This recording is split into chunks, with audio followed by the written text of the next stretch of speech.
was there any parts of this chapter you struggled with that you ended up tinkering with a lot, or maybe even, this is the third or fourth rewrite of that section to try to, get it right? What was the hardest part of writing this chapter? Or was there anything? Did you just flow out of you like magic? So I'll tell you a secret. This was actually originally chapter 2. Oh, Originally, this was chapter 2 of the story. There was a different chapter 1 that was Lily arriving home and then getting called to this crime scene. And that had a lot more, it was a lot slower introduction to the character.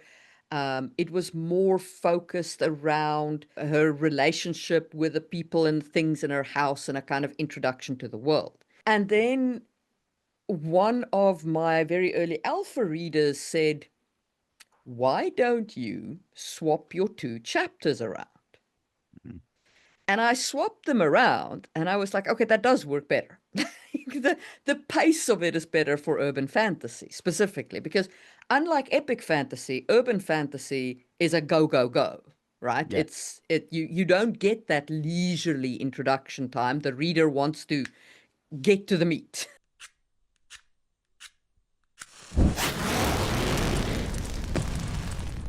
Releasing your inner dragon.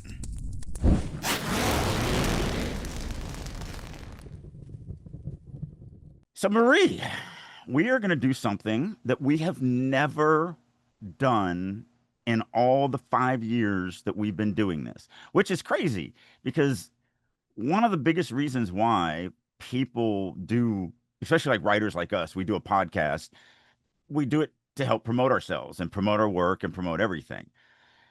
And so it's kind of crazy that we're 5 years in and we're going to do the first episode where we're going to dedicate it to us and our project.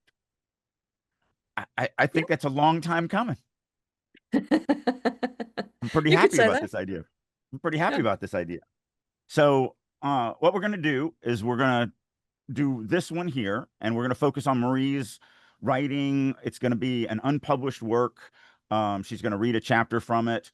It is unpublished, so it hasn't been fully edited. We're not gonna, we're not using this as a critiquing session or anything like that, because I want you to actually talk about the project, what you see, like what attracted you to it. I'll ask you a bunch of questions afterwards, and we'll kind of do it like that. We'll do it like an interview. Maybe this is also a test run for because for years we've talked about maybe bringing on other authors. So maybe this will be a test run on how to figure out how to do that. Yep.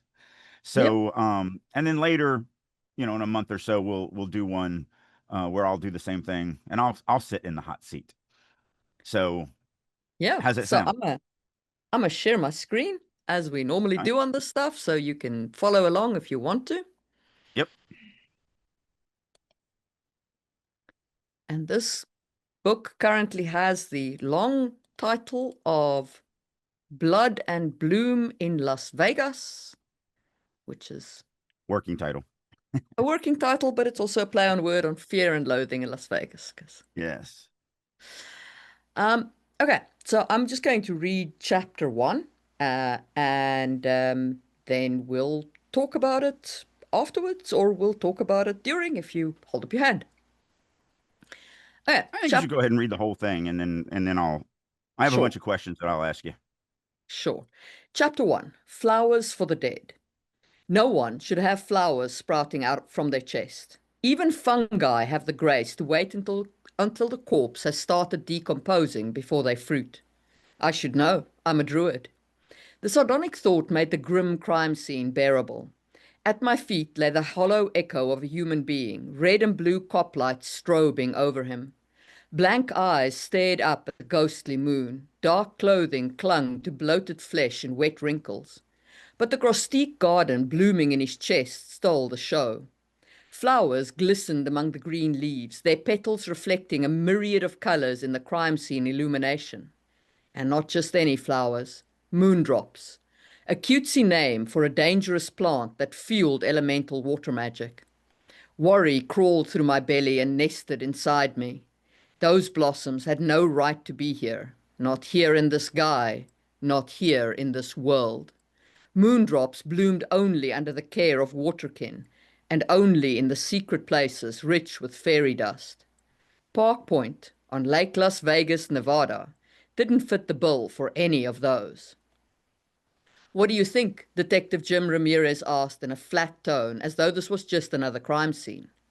What I thought was that I needed a believable lie.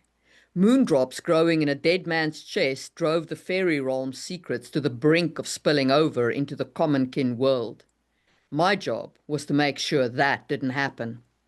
The corpse accused me of having my priorities wrong. The creepshow stare demanding justice. But justice wasn't the Sentinel's first duty. Protecting Fakin and fairy secrets was. I soothed the twinge of guilt with the knowledge that if the pact broke, a lot of common kin would end up dead right alongside us Fakin. I think it's wicked weird. I snapped on a pair of latex gloves and tucked my auburn hair under a cap as I knelt next to the forensic tech, Maria. Were they inserted posthumously? She wore a plastic jumpsuit with those scrunchy booties over her sneakers, like a shower cap for your shoes. Come on, Lily, you think I can tell from here? I would guess yes, just on logic, but I'll only know after the autopsy. Sure.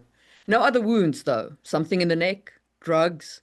Her Valley Girl twang brought out the worst of my Bostonian accent and almost had me dropping my R's like they were hot, but I muscled through, hanging on to every R. Nothing except the chest, which is like plenty. Maria touched one of the silver petals. Any idea what these are? I've never seen them. They're not from around here. I kept my tone non-committal, hiding the lie under a truth. I'll need to do some research, though it looks like a species of, well, lily. I grinned sheepishly at her. Mind if I snag a sample? Every blossom stolen now was one that couldn't infect a human. Too many people had a sprinkling of fairy blood. If the moondrops activated their latent talents for magic, a whole lot of families could be burying their dousing Auntie Jane or Uncle Joe. Magic coming online had a tendency to be explosive. I had to get these dangerous little beauties out of commonkin hands before they accidentally killed someone. Someone else.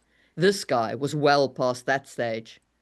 But snagging the other plants would have to wait. I was a druid, not a miracle worker. Stealing evidence from the crime scene was beyond me. Maria held up a little baggie with a flower in it. Figured you'd need at least one. The coroner will extract the rest. I tucked the flower away. When's the autopsy? Sunday, maybe? She shrugged, her mouth set. Monday, more likely. At least I had the weekend to clean up the mess. With an inward groan, I added it to my to-do list. Far above buying a loaf of bread, maybe even higher than snatching some sleep, but hopefully lower than spending at least an hour or two with Emiko. The thought of her made me want to smile, but I swallowed the expression as inappropriate to the moment. Someone called for Jim on the other edge of the scene, close to the yellow tape that held back the onlookers, and they were onlookers galore. Parker Point was a secluded slice of paradise where the rich and infamous played on the waters of Lake Las Vegas. Walkers pressed as close to the tape as they dared, shocked whispers long gone, replaced by the delicious gossip phase of rubbernecking. A flurry of flashes punctuated their conversation here and there. Journalists circled the scene like vultures over a fresh kill, documenting every moment of violence in the golden gated community of the very wealthy. Jim cleared his throat from the shadows behind me.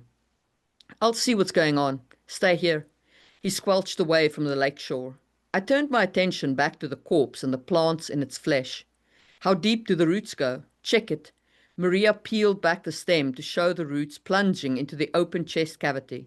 So like the perp carved a hole through the ribs, planted the flowers, and wrapped the roots around his heart. She moved the green stems to show me the internal organs, brown tendrils wrapped around them. Seriously, what's up with people? I nodded, not trusting myself to speak. Sick as her scenario was, the truth would disturb the skeptical forensic tech more. Some Nixie or other powerful waterkin fae had turned this poor guy's chest into a flower bed. The roots hadn't been wrapped around his organs. They'd grown there, while he was still alive, and probably to juice up a spell of some kind. Someone on my side of the street had killed him for power, and I couldn't even promise the dude any justice. Sometimes life sucked. I met Maria's brown eyes. Was he killed in the water? Found there at least, Maria said. A witness out for an evening fishing run says he saw a weird shape on the surface. It turned out to be our Vic. I'll need an autopsy to confirm if he was dead or alive when he hit the water. Who was the witness? Not for the first time, I wished my consultancy with Henderson PD covered more than just plants. I would need to track the fisherman down on my own. Even if all he'd seen was an illusion, it could still be a clue. Stephen, something or other, Maria shrugged, turning back to the body. They've already taken him down to the station. He's probably in for a rough night. Squelching footsteps yanked our attention away from the body. Jim returned, a stranger prowling in his wake. Tall and lean, the man was built like a panther, all lithe grace and hard muscles. A park ranger uniform sat well on him, like a soldier dressed up for parade. Golden hair tumbled to his shoulders in loose waves, framing sharp cheekbones and striking eyes that glittered like a pair of fireflies. I squinted, shaking my head to clear it, but the glow stuck around. Lily, Maria, this is Caden. Jim waved at the newcomer, apparently unfazed by the twinkling irises. Caden nodded at us, his gaze cool and guarded and literally shining. Pleasure to meet you. He sounded almost like my opa, with that faint thickness of a German accent on his vowels. I peeled a glove off and slid one finger into the unobtrusive pouch hanging from my belt. As my skin touched the fairy dust, power zinged through my veins. Without an Ogham stave, all I could do was pierce illusions, but that was enough. Caden shifted ever so slightly. Behind the park ranger act, his skin was glowing black, not a human shade. More like a black diamond with a fire inside it. Some kind of high fairy. Bad news. My pulse stuttered as though I'd walked into a snake pit barefoot and heard rattling. But the hits just kept on coming. Behind the illusion of pretty brown eyes, beyond even the light I'd seen, the real deal shone. Tiny stars burnt cold and distant where his irises should be. A fucking Eiernacht. My gut sucked in as though punched, but I kept my breathing even. Showing weakness to a high fae was a quick way to end up in a bad deal. Eiernachts were the aristocracy of magic, enforcers of the fairy courts, responsible only to the monarchs. I'd met a few before, and it was always an ass-clenching experience. They were elemental mages who didn't need any spells to reshape the world around them. It was like having a guy with a grenade launcher show up at the local range. Why the hell was this fucking guy hanging out in the middle of a common-kin crime scene? I pasted on a grin as fake as silk roses, hands curling on the butt of my Glock by pure instinct. Hey there, Caden. What drags a park ranger to our little slice of murder? His smile didn't quite reach his star-filled eyes. I'm just checking if there's anything I can do to help, given the unusual circumstances. My gaze flicked back to the little shop of horrors sprouting from the Vic's chest. Unusual was one way to spin it. You got anything yet? Jim hooked his thumbs onto his belt, waggling heavy eyebrows at me. Unlike Maria, Jim wasn't a total skeptic. He suspected that I did things he couldn't explain. It was why he always called me in, even when the murder wasn't as botanical as this one. He was also a friend, and I hated lying to him.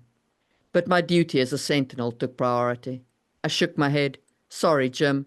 I'll take the flower home and see if I can turn anything up. Maria put her hands on her hips.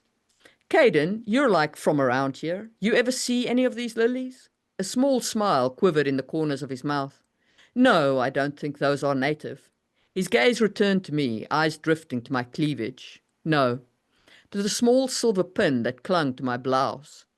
To commonkin, it was just a silver musical note on a shield. To faekin and fairies, it identified me as a sentinel. Caden's eyebrows arched in elegant question marks. Are you Lily Harper, who wrote her thesis on revolutionary phytopartnerships? How in the hell did he know that? Yeah. With effort, I kept my voice steady. That was a fantastic read and a PhD well deserved. Have you continued to meet with success using companion planting? Jim shifted from one foot to the other. Does this have something to do with the Vic? No. I stripped off my other glove to hide my shaking hands. This Eiernacht had done his research. I had to get him in private and figure out why he was here. The courts didn't send freaking noble elemental mages just for funsies. Jim, I'll check the flower in the lab and see what I can come up with. Caden, I'd love to stay and chat, but it's late. If you're interested, we could meet up sometime to discuss gardening. Caden smiled, irony gleaming in his starry eyes. Certainly. I'm new in town, so name a place if you don't mind. How about the Mystic Mirage tomorrow for lunch? Behind me, Maria snorted at my suggestion, because of course she did. The Mystic was exactly the kind of place she hated, all candles and crystals and other stuff to keep the commonkin entertained, and hide the real Fae beneath the convenient shield of woo. Caden nodded. It'll be a pleasure. I turned back to the other two. Unless you've got something else for me, Jim, I'm headed home. No problem. He gave me that eyebrow waggle again. I'll let you know what the autopsy says. Wicked. I retreated to my truck for the long drive to the edge of the desert. Fucking fairies. There was no way this was a coincidence. And that's the end of All chapter right. All right. Outstanding. So my first question would be, this is a departure in genre from what you would normally write. This is urban fantasy murder mystery. So what attracted you to this story? Like, where'd the kernel of this come from, where you were like, oh, I'm going to write an urban fantasy murder mystery? So I do like urban fantasy. I mean, I'm a big Jim Butcher fan and so on. But what really attracted me to the thought of this character was I was thinking about druids and how you can use druids in a modern setting, and sort of the kind of the druidic magic system of runes and Ogham staves and so on. And it was just it was more the system than anything else. And then I thought it would be like really fun to have a character who can shapeshift and can use spells and is like a druid, but in Las Vegas. So in this like drought-stricken, very different kind of ecosystem from where you would imagine, you know, something born on the kind of green islands of Ireland to be. Right. So is that the reason why you picked Las Vegas? Not just because I live here. Yes. So there's two reasons why I picked Las Vegas. One is I knew I would get an opportunity to actually visit the town, and that would give me a feel for Vegas beyond just reading or looking or so on. And so that was the first reason, and the second was the irony of like the water Hmm. theme. And Yeah, much to yeah. my chagrin, because you visited me in July, which July and August are the two hottest months, and you're like, "Hey, let's drive around the desert and look at stuff." And I'm like, I don't leave my house in July. What are you talking about? But we did. We We did drove around we and spent looked at stuff. and that actually helped me a great deal because I set a lot of my final kind of climactic fight in this book in the Valley of Fire and all of that part that we Red went through. Rock. So yeah, Yeah, Red Red Rock. Rock and all that. Yeah. Yeah. Um, Piece of trivia for you. So Lake Las Vegas is a man-made lake. Yes. Um, shouldn't exist. They do allow fishing there, but it is a catch and release fishing lake. So they stock it because it's a bunch of rich people, but you have to put them back. Except for You know, carp. They don't like the carp. You can take the carp. Keep the carp. Just a little piece of Vegas trivia there. So I get because it's shocking that you came up with a magic system and thought about that to help you figure out where the world was going to, what story we're going to be. But this isn't just a druid. Like, she's a fleshed out character. So why did you choose her? Like, why did you choose her characteristics? Why do you choose her personality? What were some things about that attracted you to writing this type of character? Because I also think this type of character is very different from a lot of the characters that you write, like in the Sangwil Chronicles. right. So I didn't want there were a couple of things I knew I didn't want. Okay. I didn't want a character who's a total mess. Because there's a lot of urban fantasy characters who are a total mess. So I knew that from the start. It's like, okay. So that's the one thing. But I also knew that I did want a noirish character, a character with that kind of noir, darkish, dark dark humor style, right? But one um, that is very definitively a female point of view on noir, right? So I didn't want Lily to be like a male urban noir fantasy narrator with a pair of boobs on, you know. Like I didn't just want to stick a pair of boobs onto a character. Um, so I fleshed her out in terms of things that I was like, okay, so what was her life like outside of the story, outside of magic, you know? And that's when, like, I thought it was fun to bring her here from Boston because Boston has got such a recognizable culture and such a recognizable accent that it gives me something more to play with, right? And so I made her an immigrant into Las Vegas from Boston, and so I fleshed out all of her life there, you know, and who her parents could potentially be, and so on, and that obviously led to her whole backstory, Mhm. and more world building. So what do you think is your favorite qualities about her? Things that you're excited to play with? So I think one of my favorite qualities about her is her ability to like make a plan.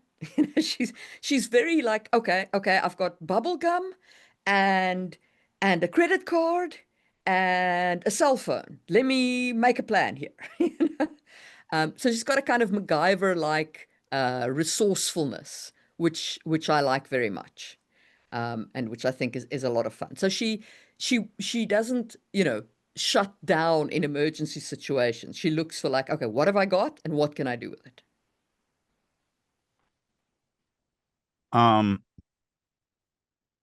so can you let us in? And again, no spoilers. That's one of the hard parts about coming up with some of these questions. Uh, can you let us in on what possibly might be her fatal flaw, some things that are going to get in her way because of her personality? So her and this isn't really a spoiler because it comes out very clearly in the next chapter. Her and it was hinted at here, but subtly.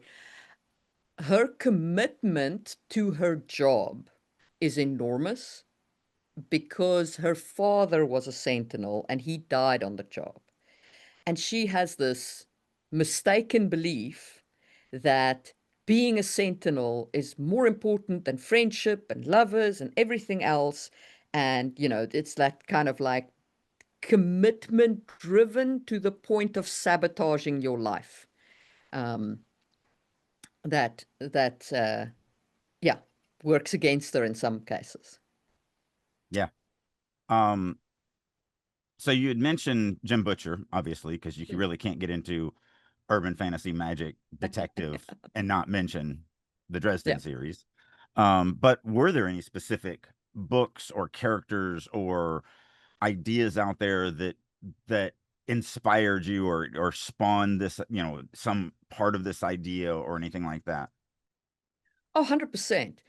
So the Ogham staves and so on come a lot from like the real magic system, like the actual real, I mean the real script that the Druids used. They had the script called the Ogham script, and they used to carve like their their laws and so on onto staves. So that's actually a part of the Druidic lore. Um, but part of the character inspiration, her working with the cops and so on, is not just inspired by Jim Butcher, but also by Laurel K. Hamilton's Anita Blake, and her being a druid is in part inspired by the Iron Druid Chronicles and so on. So I mean, you know, it's a rich tradition like this. Oh yeah, I'm certainly. not I'm not you know, like we always say, you there's no real new ground to break. And that applies here as well. You know, I'm not massively breaking new ground. I'm telling my own story. Right. Yeah, it's how you Yeah. mix the ingredients that makes it Yeah. unique to you. And so, and there's an unlimited number of conversation or combinations. That's why when I'm when I'm at a writers conference and somebody comes up to me and is talking to me, and obviously they're there because they spent a bunch of money and they're trying to be a writer, and I say, "Oh, what are you writing?"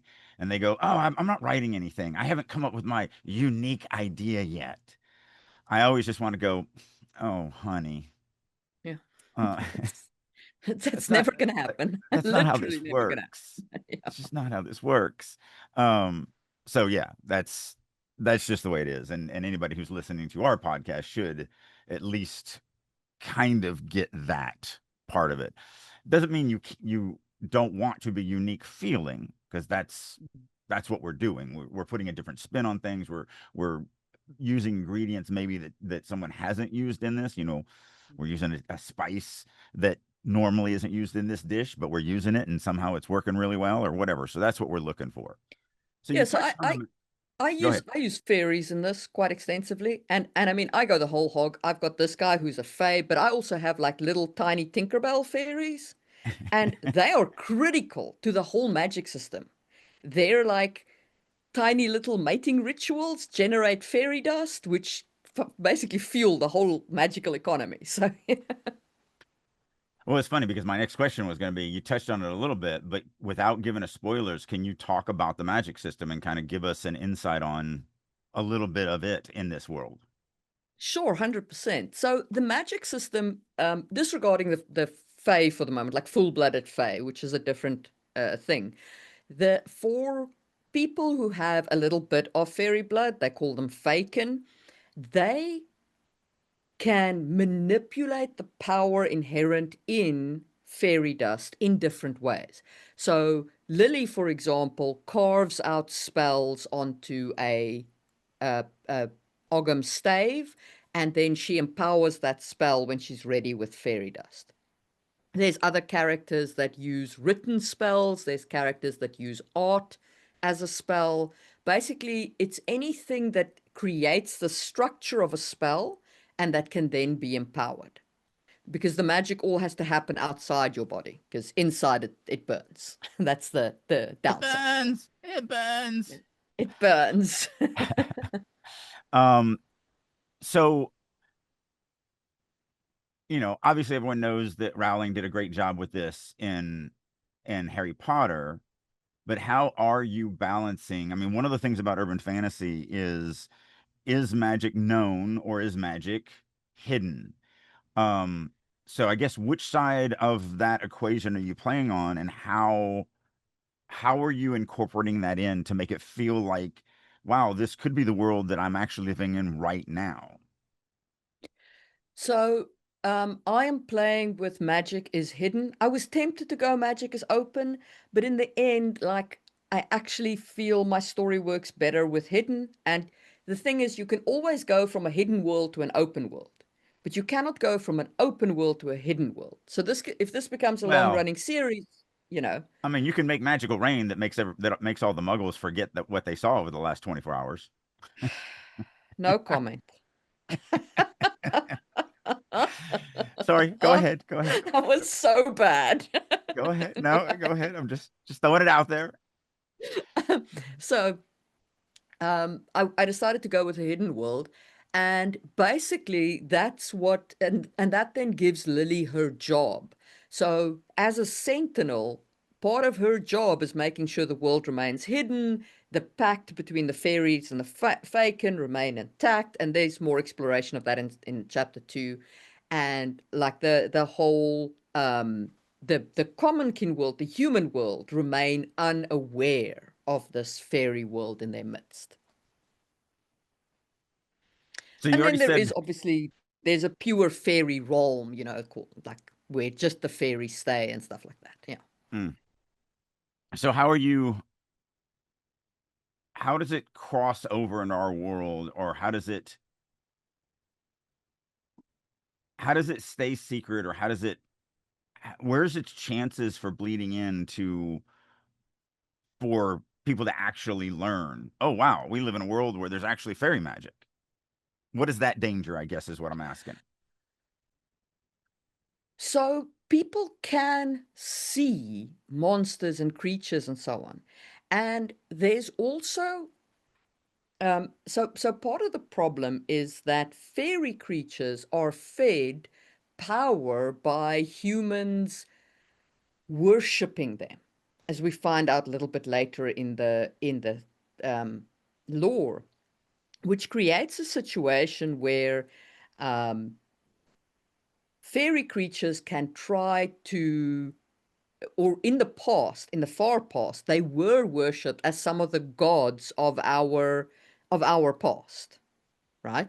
Where they had followers that worshipped them, and in return they did stuff for those followers. And so, and that's, where I say like a lot of our mythology and so on comes from. And and so some of the fairies want to go back to that world. No, they want to go And back to being they, worshipped like gods. That's crazy. they do. Funny story.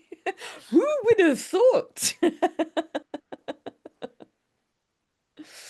um, so they themselves can be a danger.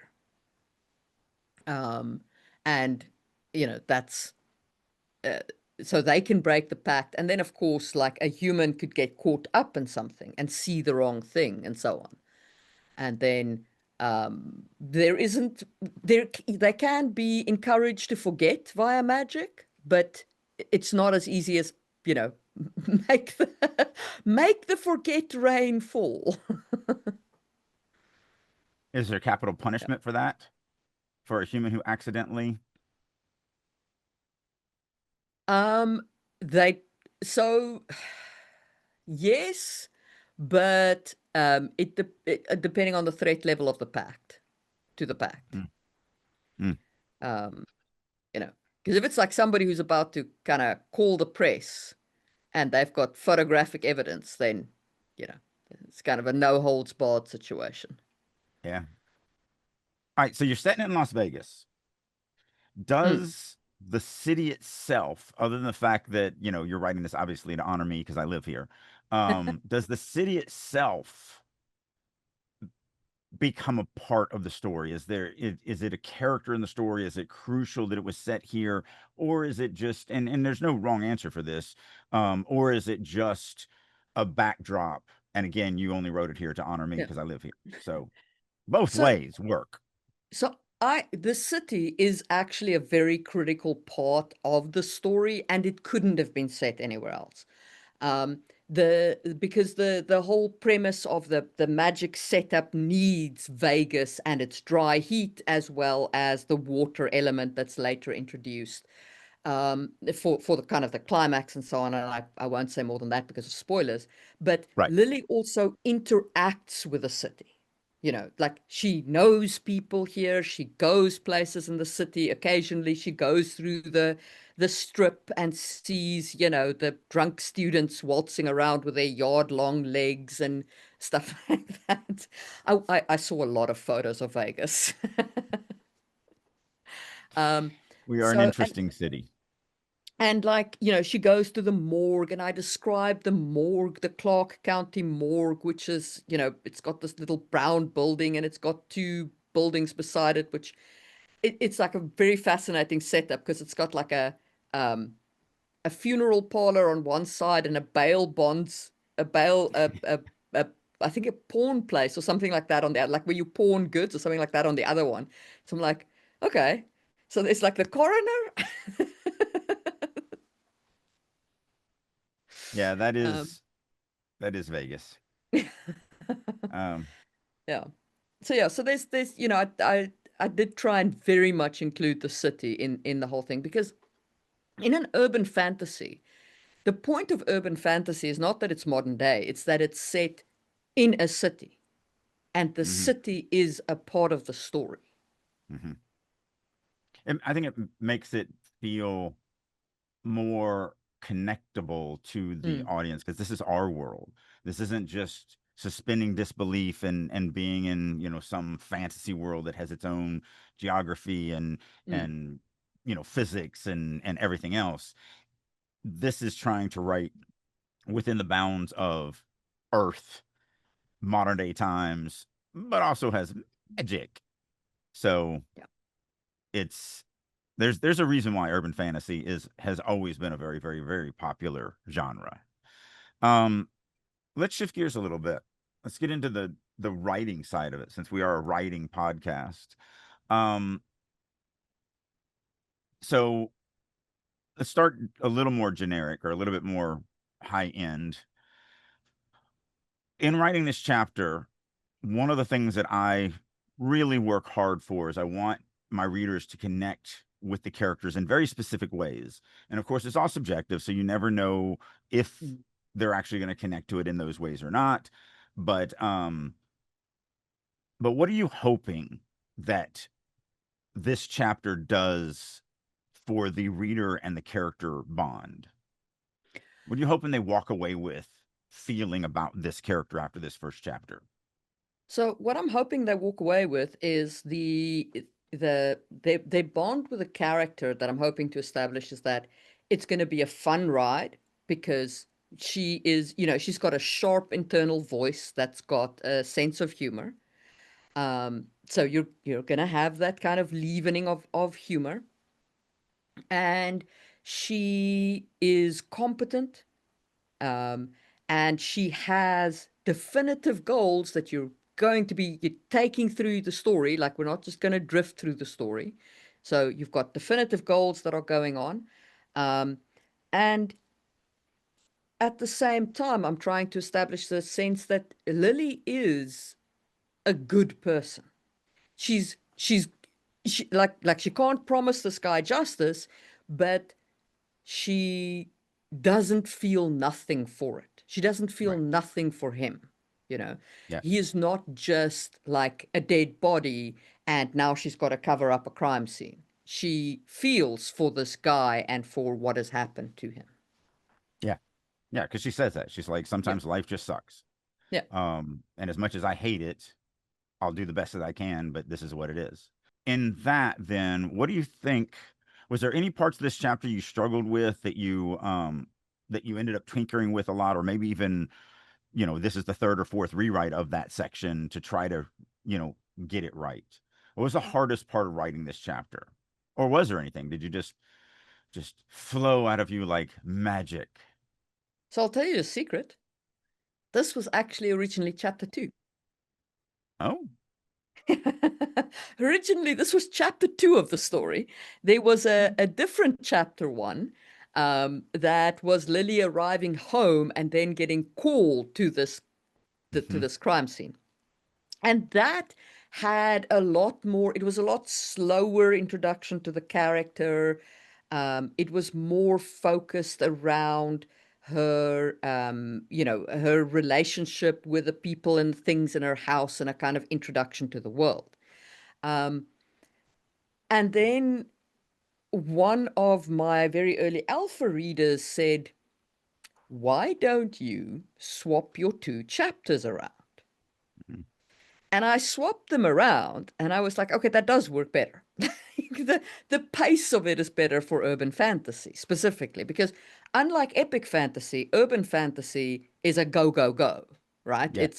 You don't get that leisurely introduction time. The reader wants to get to the meat. Well, um, the other thing it did was, in that one you introduce a mystery, yeah, but it's not connected to anything. It's just yes, a, oh, something weird is happening.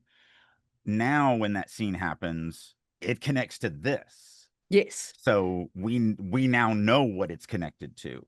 And so yeah, I think it definitely hits stronger. Yeah, that's my opinion as well.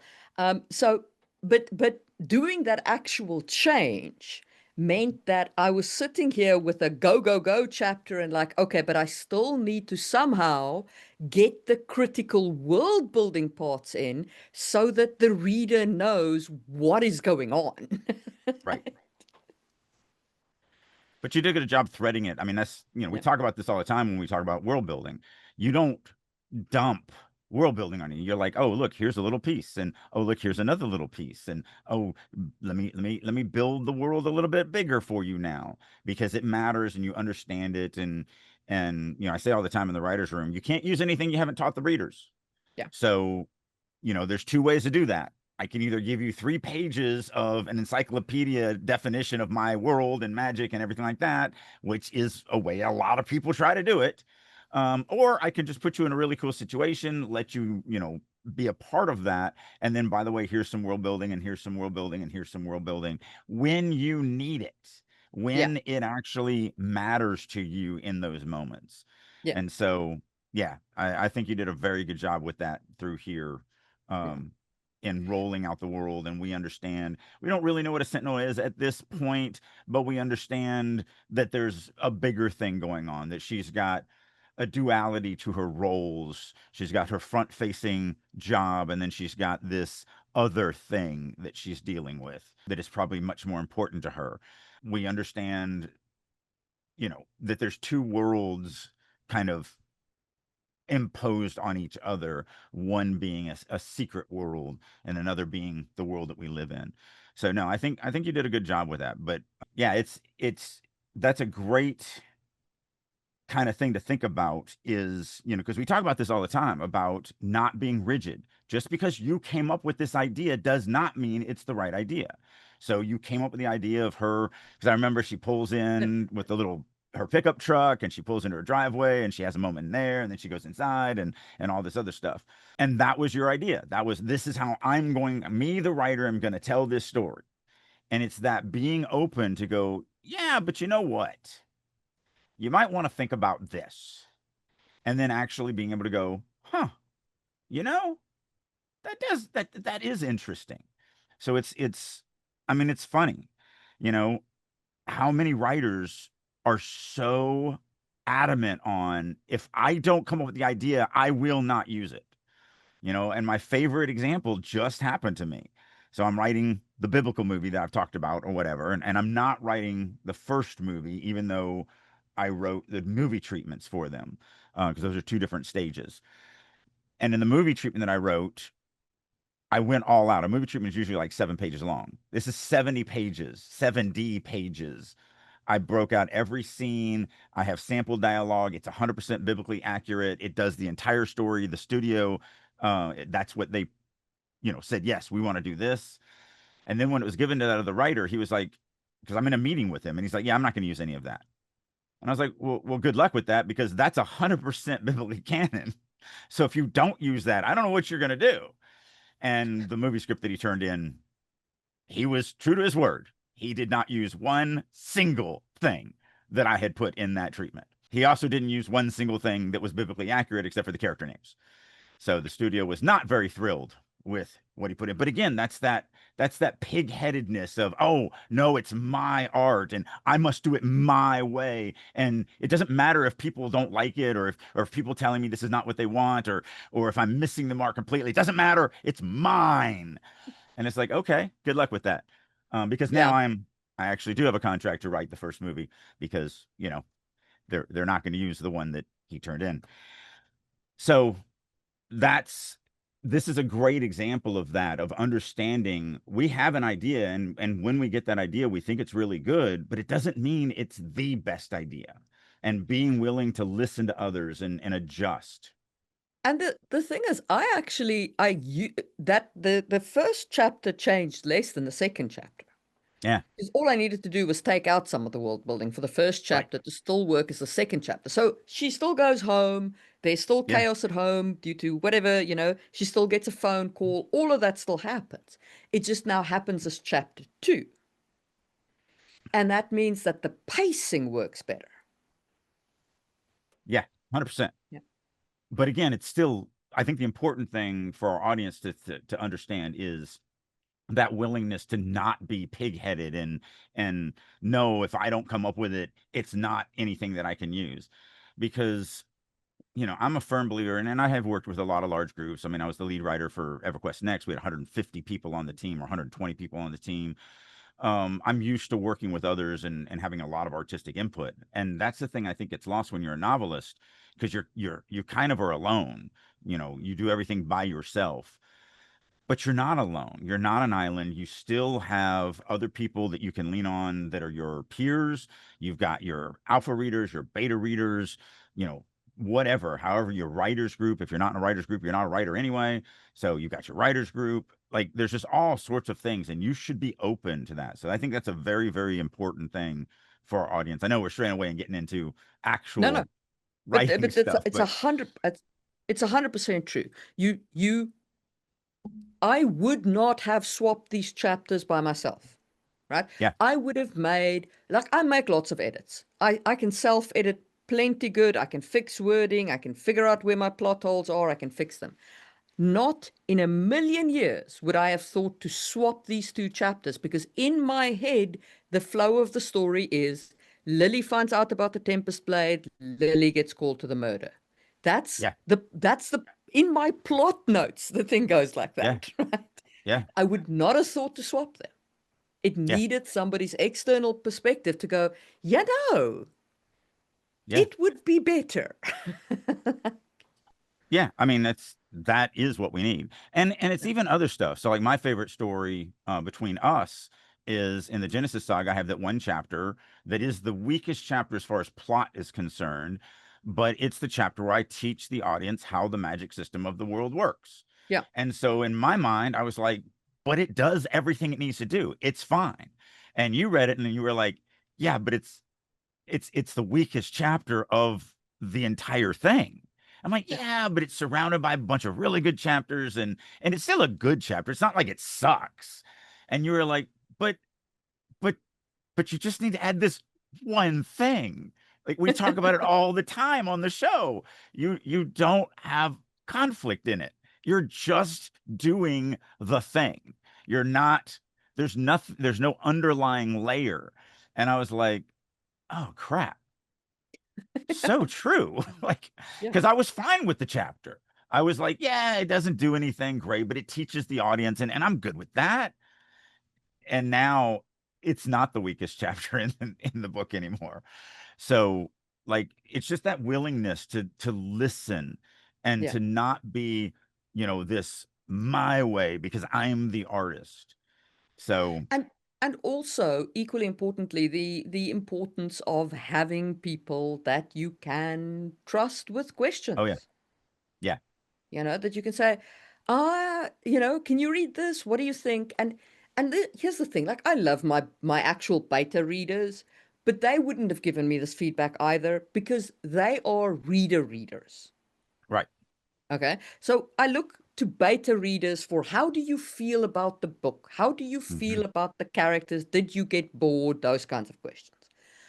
But I've got writer readers Right. who bring a different perspective to the reading, because they bring their own sense of craft to the reading. Right. Yeah. Yeah. So, And that's, I'm sure you do too, but I get asked all the time, because I'll talk about my alpha readers, I'll talk about my beta readers, and they're like, What's the difference?" yeah. And that is the difference. Alpha readers are my peers. Yeah. They're people that I feel do the job that I do. And so when they give me information, it's going to be, they're not going to give me like, oh, this sentence is a little confusing, you could work it out, or Mm, anything like that. They're going to give me, hey, your chapter 2 is probably your chapter 1, yeah. just letting you know that, um because they come with a different skill set. And Yeah. then you're right, with the beta readers, it's a lot of questions on, did you connect to the character through the Yeah. chapter? Like, it's stuff like that. And it's more of a litmus test of, did I do what I think I did? Yeah. Whereas your alpha readers are not, they're not going to answer those questions, because that's not what they're concerned about. They're going to give you a little bit more. And that just Yeah. comes, alpha readers come with being in the community, meeting, being out there, meeting people, and building those relationships, because those are a different form. All of my beta readers come from my fan base. Yeah. I mean, I don't think I have a single beta reader that didn't start already as a fan. Mm. Um, so, you know, it's just kind of the way it is. So, getting back to this, how long was this story with you in some form or another before you pulled the trigger on actually writing it? Was it one of those, oh, I can't not write this, or was it a back burner kind of idea that was just kind of floating back there? So it wasn't very long with me.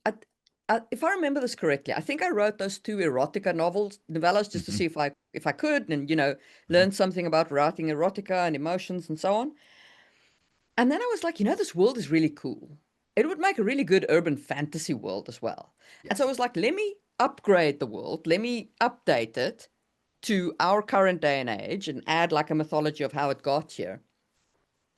And use that. And I think the story was in my head for maybe like 2, 3 months before I started writing. So from my side, you started writing it so fast that I thought it was still the erotica. I confused the two for the longest time because you rolled, and again, we're on different sides Yeah. of the world. We're literally exactly opposite of each other. So it's not like we're spending every moment together, but we do spend every week together. Um, and I remember when you started writing this, I really did think it was just the same thing that you were writing. It was just a part of the series. So there was no gap for me. I didn't even really, it took me a while to realize that this was not that series, that the erotica series that you were doing. It did, I remember I was like, oh, this is something different. So to me, I don't think there was a lot of time in there, but yeah, Yeah. No, there wasn't a lot of time yeah. in there for it. It went really fast. And the writing of it went really fast as well. But I've been very slow in editing it because I haven't had that much time to edit it. But I'm glad as well because I in the intervening period between writing this and getting now knuckling down now and doing the actual editing, I've learned a lot about interiority. We've done our podcast episode on it. I've written a blog post on it. I've read your notes on it. I've read Donald Maas's book on interiority, which was a great read. Can highly recommend. Um, and and so I think I now come at it with a lot better idea of how to do interiority and how to do world building specifically with interiority and so on. And especially in first person, which is a different ball game from third person. Now, we've spoken about it before, but it's worth emphasizing again. A first person book should not read as though it could be written in third person because it should have the voice of the character deeply embedded in it. Otherwise, it is better to write the book in third person and not deal with the limitations of first person. Yeah. So, Yeah. and I And we've think talked I about that understand before. better how to do that now. Yeah. Um, I've backed off on that a little bit. It's funny that when we go down these paths, I've been teaching for a really long time, and so I have my set things. And one of the things that I feel like I've done more than anything else, and we talked about this on the 200 episode, this journey with you that I've taken over these last 5 years have actually rounded some of my corners a little bit. And I've started realizing, because I agree, I mean, it's Mm. almost verbatim what I've said for 20 years, what you just said about the first person. But there is a justification for what I call first person prose, where you're basically writing first person like you were writing third person. You're just using first person pronouns. But again, I don't think I'll ever do that because the advantage of giving that character a voice, that narrator a voice, like you've done here, where it kind of all feels like stream of consciousness. It's just such a deep, deep connection that third person can't do. Because when you try to do that in third person, it's awkward. It doesn't Yeah. read right. You So, you you couldn't in third person say she should know she was a druid. Like right. that would read weird, right? Yeah. But it reads great in first person. Yeah. Yeah. There's just some things that is there. So I still recommend Yeah. people. I've got a private client that I'm working with right now who was a solid first person writer, but without that character voice. And so she came to me specifically because she heard me talking about this. I don't understand. And so I'm working with her now to help her transition into writing first person that has that really strong character voice. Mm. So yeah, I 100% agree with you. Um, You know, so like I totally believe that you can do like we said before, you can write third person so that you can transfer it to first person and not lose anything. But yeah, like I could not take this chapter and just replace he with she and it would flow because it like yeah, sentences like what she thought was that she needed a believable lie. Like it doesn't read the same. yeah. It reads clunky and weird, and Yeah. almost sort of like author intrusion, Yes. because that's, and I actually, you know what? I've been struggling with how to say this, and I just did it. That's what it is.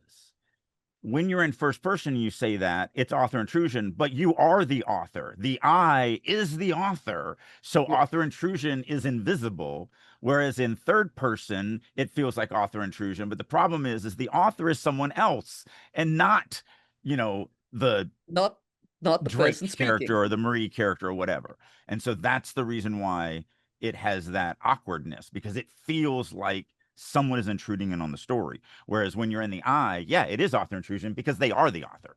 The I is Yeah. writing the story. And so therefore it doesn't have that. All right, two last questions because we're getting toward the end.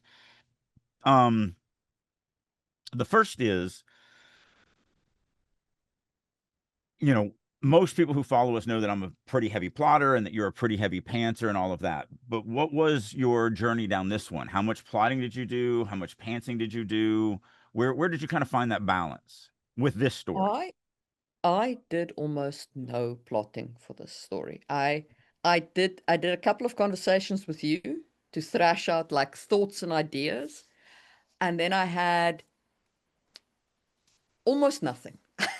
I almost, but I didn't pants and like I did all the scenes. So I went through the whole thing and wrote it, but it was very rough and the connections between scenes were very loose. And I had a lot that I just left notes for myself in the original document. I was like, go back and insert blah. And then I would just keep writing. And then I'd leave Mhm. another note, say, go back and establish this character and her relationship with it. And then I'd keep writing. So I basically wrote the outline in very rough stream of consciousness. And then I went back and put in all those things and kind of smoothed Right, it out. And then I sent it to the alpha readers. right. So this was Yeah. this was very much unplotted. It was very pantsy.